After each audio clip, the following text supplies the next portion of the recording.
Bai Hua Fofa adalah dharma yang mendalam dan diuraikan oleh Master Ru. Menggunakan bahasa sehari-hari, menggunakan filosofi kehidupan, dan menggunakan contoh sederhana di kehidupan sehari-hari untuk menjelaskannya.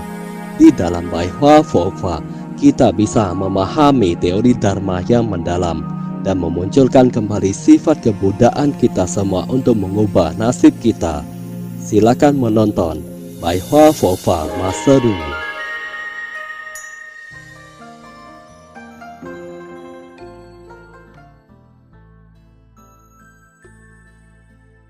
Bai Hua Fofa Guangpo Jiangzuo episode 43. Jodoh memunculkan kekosongan tidak terlekat pada jodoh.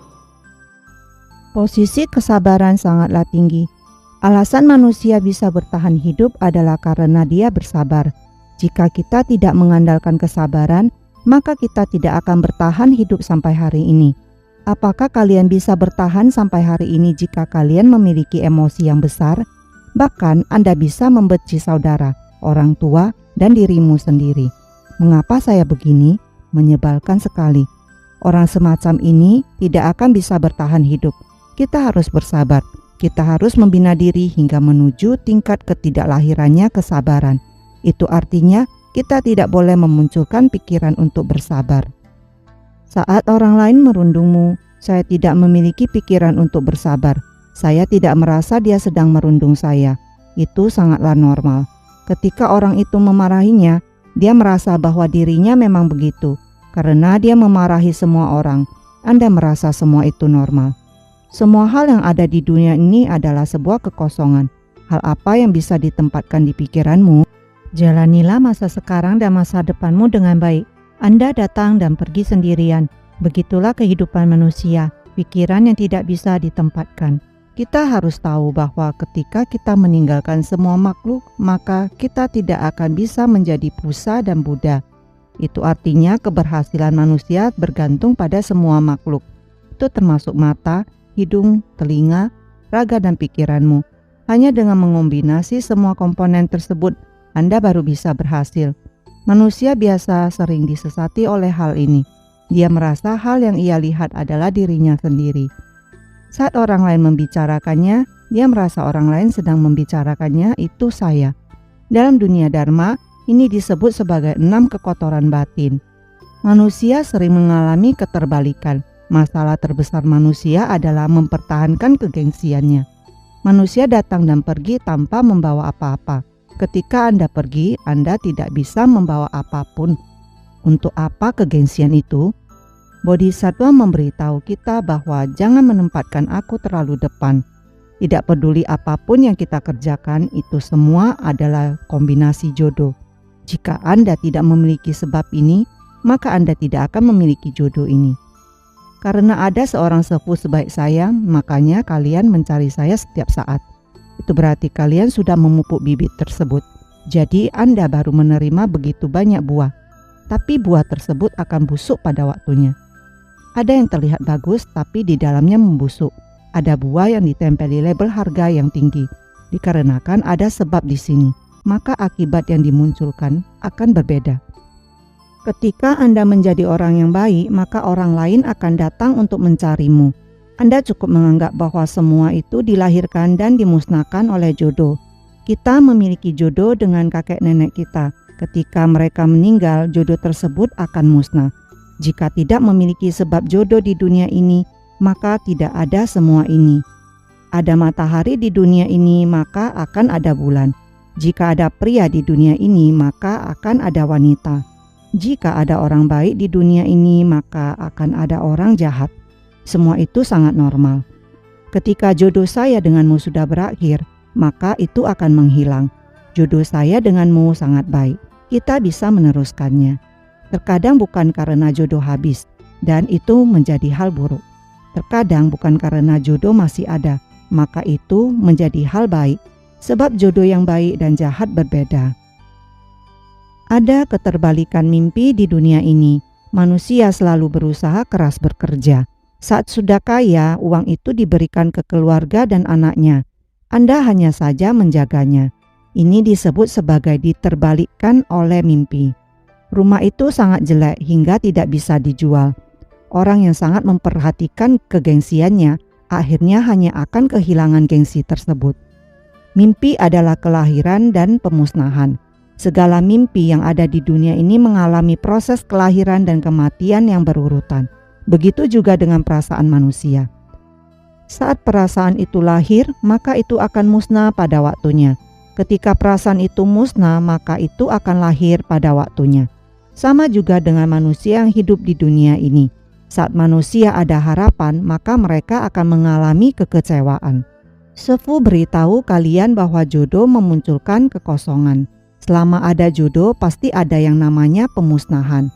Meskipun saya mengenalmu hari ini, tapi Anda akan meninggalkan saya suatu hari nanti. Setelah Anda memiliki barang apapun itu, dia akan musnah pada akhirnya. Jadi Anda tidak perlu merebutnya. Untuk apa merebutnya? Jodoh memunculkan kekosongan. Ketika jodoh tersebut muncul, maka sifat sejati dari hal tersebut adalah kekosongan. Hari ini saya menanam bunga ini, akan tetapi sifat sejatinya akan layu. Ini dinamakan sebagai jodoh memunculkan kekosongan. Segala hal yang ada di dunia ini memiliki tumimbal lahir dan jodoh seperti ini. Hal ini memberitahu kita bahwa saat jodoh sudah terbentuk, maka dia akan muncul. Ketika dia musnah, maka dia akan tiada. Contoh sederhana, sebab adalah baterai dan akibat adalah senter. Hanya ketika Anda memasukkan baterai ke dalam senter tersebut, Anda baru bisa menyinari. Jika kalian hanya memiliki baterai, tapi tidak memiliki senter, maka kalian tidak akan bisa membabarkan dharma kepada orang lain. Senter tersebut tidak akan bisa menyinari orang lain. Saat Anda ingin menyinari orang lain, Anda harus bersinar terlebih dahulu. Ini adalah kombinasi jodoh yang terjadi. Hanya dengan adanya kombinasi baru ada keberhasilan. Ketika manusia bersatu, maka mereka akan sukses. Ketika manusia memisahkan diri, maka mereka tidak akan memiliki kekuatan. Segala hal yang ada di dunia ini tidak bisa bertahan sendiri. Mereka semua ada karena bersatu. Sebuah pertemuan pasti ada perpisahan di suatu hari nanti. Kombinasi palsu jodoh yang terjadi. Ketika Anda melihat matahari di pagi hari, saat Anda ingin melihat matahari itu lagi di malam hari, itu sudah tiada. Itu adalah pemandangan yang palsu. Anda harus tahu bahwa semua itu adalah kekosongan. Inti dari segala hal adalah kekosongan. Ketika manusia lahir tidak memiliki apa-apa, termasuk nama, rumah, nama, dan orang tua kita dipinjamkan. Kita datang ke dunia ini untuk meminjam orang. Kita telah meminjam pekerjaan, posisi, istri, dan anak. Ketika Anda mati, semua itu akan dikembalikan. Jodoh memunculkan kekosongan. Kekosongan memunculkan eksistensi. Jika jodoh tersebut muncul, maka sifat sejatinya akan kosong. Apa itu kekosongan sejati? Hal apa yang ada di dunia ini benar-benar kosong? Anda masih memiliki rumah. Apa arti dari kekosongan ini? Itu adalah eksistensi. Semua itu agar Anda memahami dharma dan menyadari sifat kesadaran ini. Itu adalah hal yang ada dalam dunia kepalsuan. Dalam dunia dharma, hal tersebut disebut sebagai bukan sebuah hal. Itu bukanlah hal yang benar-benar ada. Kita harus berpikir bahwa tidak ada hal yang berlangsung selamanya di dunia ini. Jadi, saya tidak boleh marah.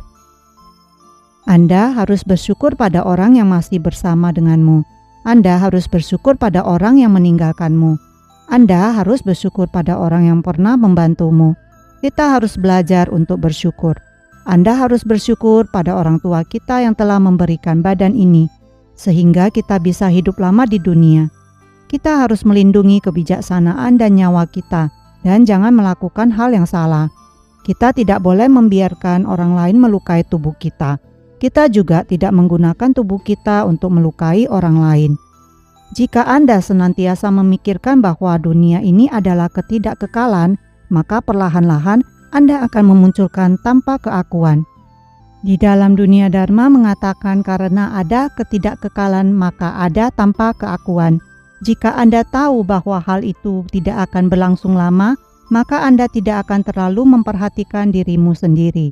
Ini milik saya, bukan milikmu. Saya harus memilikinya. Dengan demikian, perlahan-lahan Anda akan terlekat pada wujud keakuan. Kita harus senantiasa memikirkan ketidakkekalan. Pikiran kita terbagi menjadi karma baik dan karma buruk. Daripada Anda menerima karma buruk, lebih baik Anda menerima karma baik. Dengan demikian Anda tidak akan berbuat dosa. Ketika pemikiranmu menjadi egois, beginilah saya tidak akan mengalah. Dengan demikian, balasan karma akan datang. Ketika sebab akibat disentuh, maka Anda akan mendapatkan balasan karma. Ketika Anda tidak menyentuh sebab akibat, maka Anda tidak akan mendapatkan balasan karma. Bagaimana agar sebab akibat tidak disentuh oleh apapun? Jika Anda tidak bergerak, maka ia tidak akan tergerakkan. Anda harus belajar untuk melepaskan. Saya akan mengajari kalian kalimat memang begitu. Semua orang memang memiliki kelahiran dan kematian, kekayaan, kesakitan, dan kesehatan. Semua itu adalah ketidakkekalan atau akan terjadi perubahan. Untuk apa saya harus bersedih? Dimanapun saya adalah praktisi Buddhis, dimanapun saya akan bekerja, dimanapun saya akan berbuat kebajikan. Untuk apa gengsi itu? Kita harus belajar untuk memulainya dari awal. Jika Anda tidak mengerjakan sesuatu dari awal, maka ketika balasan karmamu datang, Anda akan terjerumus. Jika Anda tidak ingin terjerumus dan menerima balasan karma lagi, maka bina diri dan belajar dharma dengan bersungguh-sungguh. Terima kasih telah menyaksikan pencerahan Pai Hua Pho Master Lu Jun Hong. Bergembira dalam dharma bersama dan menyelamatkan makhluk yang berjodoh.